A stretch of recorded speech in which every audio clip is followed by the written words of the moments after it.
Hey Pokemon fans, welcome to my temporary poorly lit college dorm, and welcome to Pokemon Fact of the Day. Now before I start today's Fact of the Day, I just want to tell a childhood story. So once upon a time, a kid comes up to me and my friends, and he's like, hey guys, one of my Pokemon has a virus. And we're like, oh, are you talking about Missing No? See, we were dumb, and we still called that like a virus Pokemon. He's like, no, I went to the Poke Center. They said my Pokemon has Pokérus, and they don't know anything more about it. We all look at each other, and we just start laughing. Pokérus? How uncreative is that? Pokemon plus virus? He couldn't tell us anything that he did. He said, oh, the Poke Center doesn't know anything, but I've got the virus. And we just, we didn't care. This kid was a habitual liar. He told us that he had a paleontology machine, and he dug up dinosaur bones in his backyard. And so we just blew him off.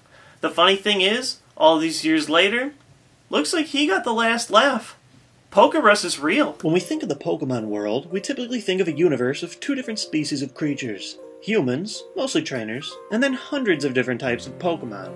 Because of this, we tend to make a point when animals in our world make it into the Pokemon card or episodes. Just like these fish here in the anime. Or with the blue bird that hangs out next to Weepinbell in his jungle card. But did you know that there is a canonically existent creature in the Pokemon universe that is neither human nor pocket monster? Amongst the trainers and their traveling companions is at least a third life form. A microscopic life form that attaches and infects other Pokemon. These infectious little creatures are none other than Pokérus, a rare condition that most trainers never encounter in their Pokemon games. Pokérus, a portmanteau of the words Pokémon and virus, was introduced in Generation 2 and has floated around the Pokemon main series ever since. The so-called illness is a spread from Pokemon to Pokemon, and it is extremely rare. Your chance of encountering a wild Pokemon with the infection is almost 1 in 22,000. Most complete Pokemon playthroughs involve encounters with a few thousand Pokemon tops, and that's if you're not a big repel hog like me. And even then, you can only contact the virus through capturing or battling a Pokemon, meaning every time you run from a random battle, you won't catch it. When you do contract this strange virus, you'll be able to hear about it from the nurse when you bring your Pokemon to the Poke Center. It's funny because in Generation 2, nobody seems to know anything about it. The nurse says that your Pokemon appear fine, but you can't learn anything more from them. Professor Elm will later call you, but then express similar sentiments, even going as far as being wrong by saying that the Pokérus doesn't do anything. Like chickenpox, Pokérus is spread easily from Pokemon to Pokemon. You can only get it once, and it lasts a couple of days before it disappears completely. But unlike chickenpox, and most infections I'm aware of, Pokérus is actually pretty helpful.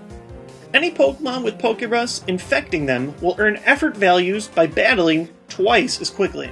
To most people who play Pokemon casually, this won't mean anything, and I'll definitely have to do a video of the intricacies of effort values at some other point. But in layman's terms, it means that a main factor in how your Pokemon earn stats by battling will now grow twice as quickly. It won't make your Pokemon break through walls like the Hulk or anything, but it'll help them grow a little bit faster if you battle multiple Pokemon while your team is infected. In Generation 3 and onward, the nurses begin to mention that Pokemon grow well with the virus in place, but other than that, the concept remains fairly unchanged, aside from a new icon making it a little more clear when Pokemon have the strain.